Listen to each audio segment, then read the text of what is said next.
Hey, welcome to this presentation on for the Optic CUNY PD Day. My name is Dino Sossi. I've been I'm feeling a little under the weather due to this pandemic you may have heard of.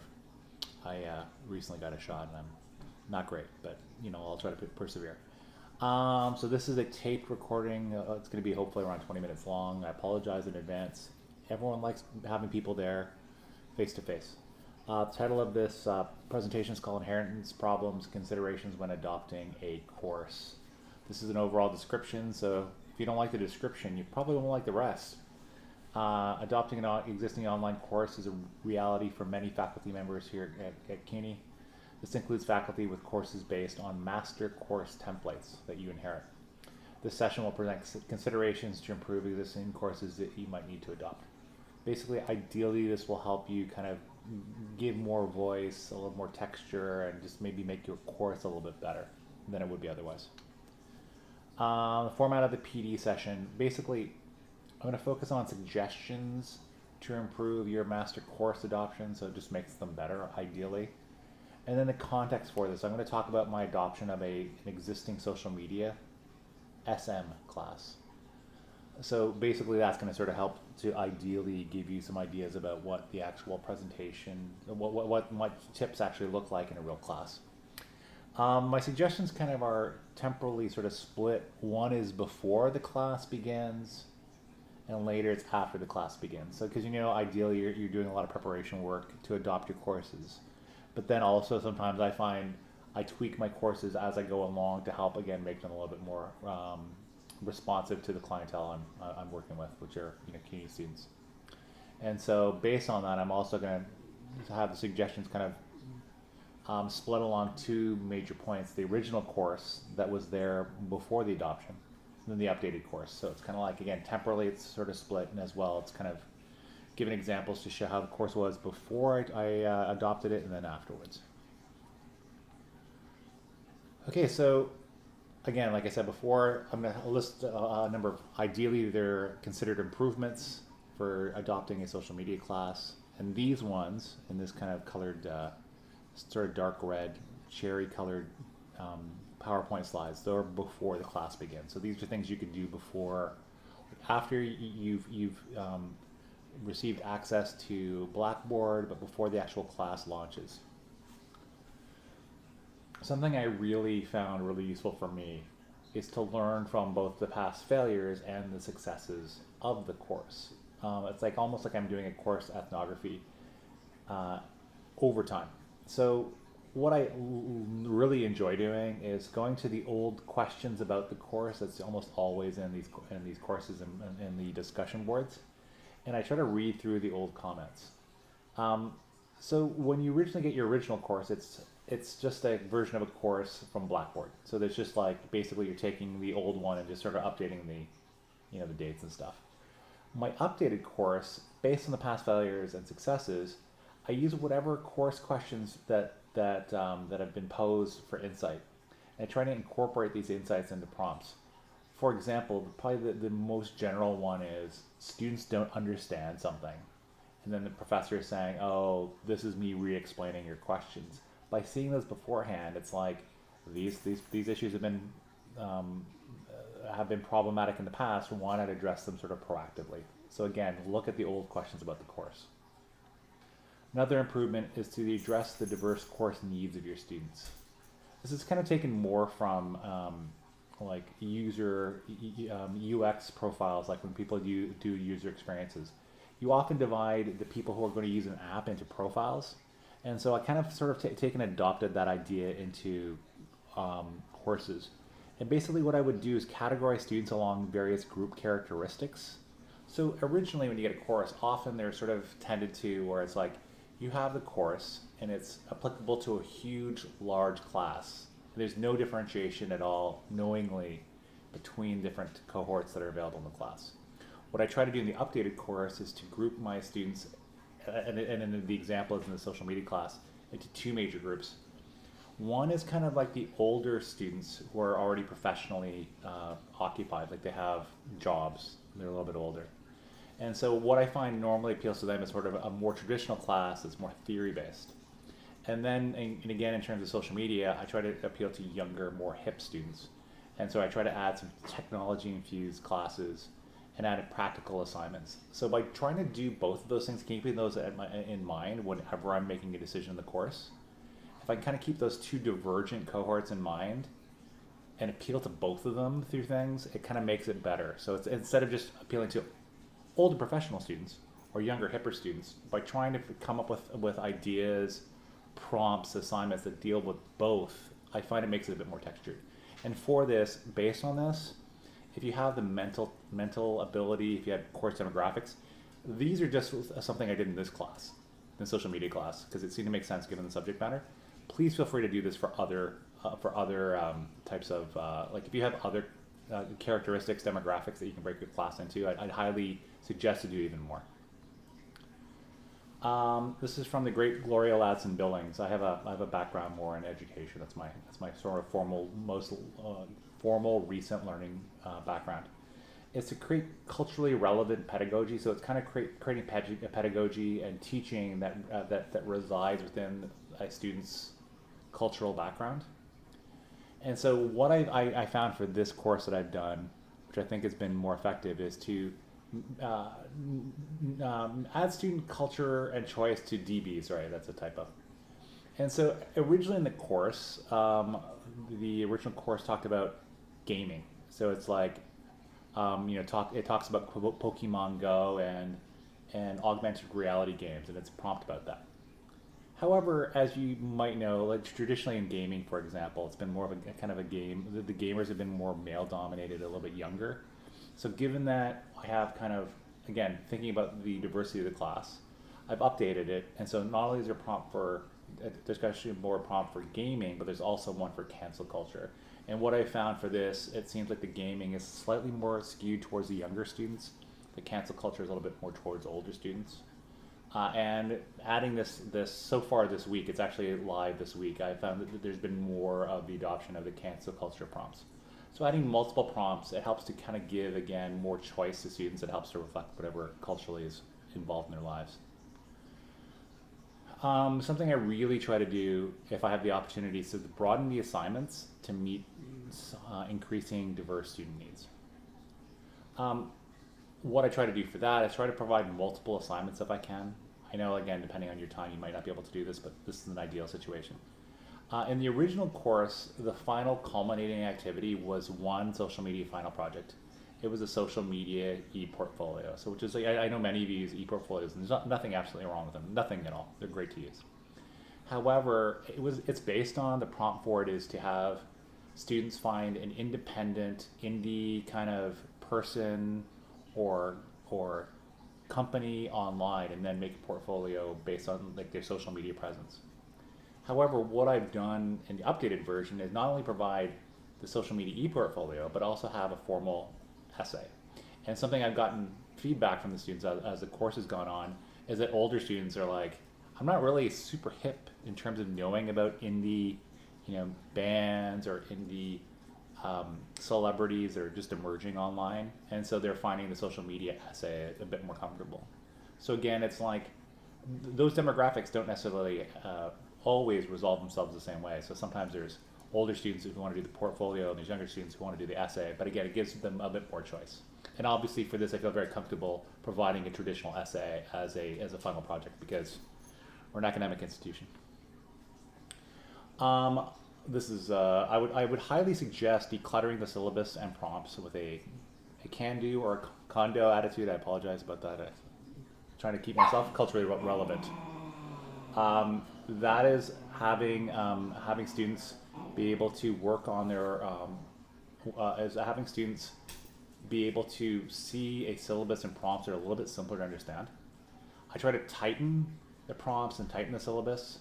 So for example, the original course I had in social media had a really, really long syllabus with absolutely everything jam-packed in it. And so what I ended up doing is updating the course and making a shorter syllabus. And what I ended up doing was, how oftentimes you'll have like your readings, and that'll take up like 4 or 5 pages of readings. It's basically in the syllabus section having the syllabus plus the readings together, but in 2 different PDFs. And so, because what I'm finding is that some students have complained about there's just so much text to read, and that by having a shorter syllabus, it makes it less daunting to actually know how the course is being run. And again, if you have a 4 to 6 page syllabus, I think you'll get more buy-in to reading it than if it was like 20 pages. And also what I try to do, if I can, is to remove what is duplicated in content in the syllabus within Blackboard, again, to sort of make it a little bit less onerous. And then something I found that seems to resonate with students, which I think is quite useful, is a course outline. And basically what that is, it's at the last page of my syllabus. It's 1 page long, and it has a list of all the assignments, all the main topics, and the dates for any major landmark assignment that's due. So basically, if a student who's overwhelmed, does not have a lot of time, can't read your emails, can't read the announcements on the course, they have one sheet where if they see that 1 page with the assignments and the dates, they know exactly where they are in the course. And again, it's sort of like 1 page. They can handle that, even if you're super busy. So at least you'll know what you're missing. This next improvement is to make assignment prompts bloom. This is based on Bloom's taxonomy. I'm sure some of you are in education would know about this. So anytime you have an assignment prompt, try to adopt more higher level of Bloom's taxonomy to make the assignment more engaging for both the students and for you as a reader. Originally, as an example, there are some prompts in the course where it's define this term, list these concepts, state this concept. However, in the updated Bloom-infused syllabus or prompts, you're asking students to create something, to evaluate something, to analyze something. And again, I find for social media, often I get these lists of just, again, a phenomenon that happened online, another phenomenon that happened online, another phenomenon. And it's basically like a Wikipedia page for whatever we're talking about. By creating, evaluating, or analyzing a specific concept or phenomenon, it's more engaging for them. And for me as a reader, it's much more engaging. So that was the ones before the class. These are ones that are adoptions of a social media class during the class or after the class begins. Something that I sort of tripped upon, and I think I'm going to be adopting. This was actually involved in the course. It's crowdsourcing student ideas, thoughts, and feedback, and it's basically to use the discussion boards to improve assignments. So originally in the original course, it's usually only in most of these courses we think of ourselves as a central node. We're the be all and end all. We know everything about the phenomenon. And oftentimes we have courses where the instructor provides summative feedback on a piece of work they've been working on. You just give that one bit of feedback. In the updated course, which I found in this situation I've been doing more and more, is to weave in these assignments that are longer landmark assignments within within the discussion boards. So it's like you have an idea, like say if you had even just 2 discussion boards about your final project, you've given feedback twice to the students along lines of that final large project. As well, what I find is, again, maybe it's I'm sort of revealing too much about myself, but I often find that when you're reading through 25 students' work, you often give the same comments and feedback. I find when you get students giving feedback to their peers, it gives them more ownership, more responsibility, but it also provides like insights that you just would not think of. And again, it's like using this students' discussion board as formative feedback to help these final projects sort of develop. And so students are buying in more, they're knowing what their peers are working on, and then the final projects are almost always going to be better if they take the formative feedback somewhat seriously. One of the improvements is to address student real world concerns, and I try to sort of foreground those as much as I can to try to think what would students be concerned about in terms of learning online these days. And then so what I try to do is to use, if at all possible, multiple platforms like social media platforms and technology platforms, and then use technologically appropriate media. So for example, in the original social media course, there was no real extra tech used other than your typical Blackboard shell. However, in the updated course, I've integrated Slack, and that's a kind of a closed platform where you can have just the people in the class into the Slack channels, and then they can communicate to one another, and no one other than people in the class can see what's going on. This is as opposed to things like Twitter or Facebook, which are highly open platforms for the most part. And so by doing this, a lot of students are worried about privacy. They don't want to sign up for yet another program. They might not want to post something publicly that say if they have a job, they don't want to have their professional lives jeopardized by some kind of crazy Twitter rant. So again, having these closed platforms address student concerns about privacy. I really suggest doing this. Embrace the medium of your subject in school. Again, using multiple platforms. Use subject appropriate media. So for example, in the original course, there was a LinkedIn profile. As you might imagine, a lot of CUNY students want to graduate, get a job. And then what they had was you had this public facing LinkedIn profile that everyone can see. And if they don't want to do something public, they can do a privacy essay.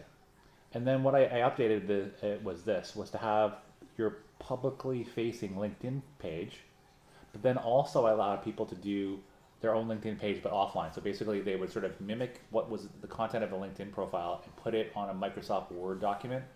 So because some students who are professionals did not want to update their work profile because they knew that their current employer might be like, why are you changing your LinkedIn profile all of a sudden? Are you thinking about leaving? And it would cause problems for them.